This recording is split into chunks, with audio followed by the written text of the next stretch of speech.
এরপর 32 দাগের সমস্যাটি হলো, যদি tan inverse x plus tan inverse Y equal to 4π/5 হয়, তবে cot inverse x plus cot inverse Y এর মান কত হবে আমাদের নির্ণয় করতে হবে।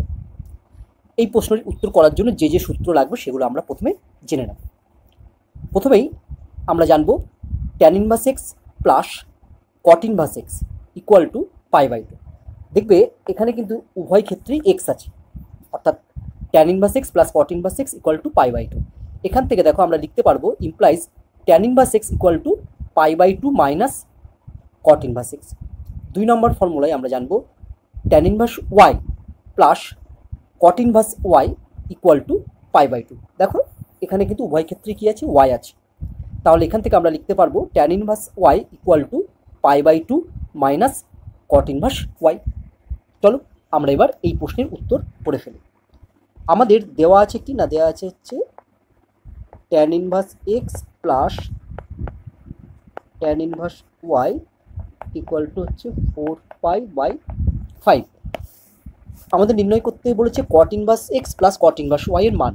তাহলে দেখো tan ইনভার্স এক্সকে আমি লিখতে পারি π/2 মাইনাস cot ইনভার্স এক্স, আবার tan ইনভার্স ওয়াইকে আমি লিখতে পারি plus π/2 minus cot inverse Y equal to 4π/5।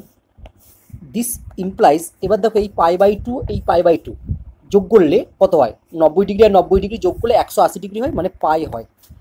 আর দেখো এই ডান দিকের 4π/5 কে যদি আমি বাঁ দিকে নিয়ে আসি তাহলে কি হবে, তাহলে হবে মাইনাস 4π/5 ইকুয়াল টু, এবার এই মাইনাস cot ইনভার্স এক্সকে বাঁ দিক থেকে ডান দিকে নিয়ে গেলে হবে এটা হচ্ছে cot ইনভার্স এক্স, আর মাইনাস cot ইনভার্স ওয়াইকে বাঁ দিক থেকে ডান দিকে নিয়ে গেলে হবে প্লাস cot ইনভার্স ওয়াই।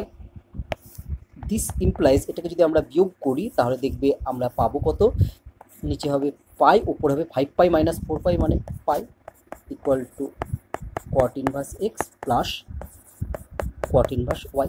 তাহলে দেখো cot inverse x plus cot inverse Y এর মান হয়ে গেল π/5। তাহলে আমাদের সঠিক উত্তর কোনটি, না এক্ষেত্রে আমাদের সঠিক উত্তর ডি।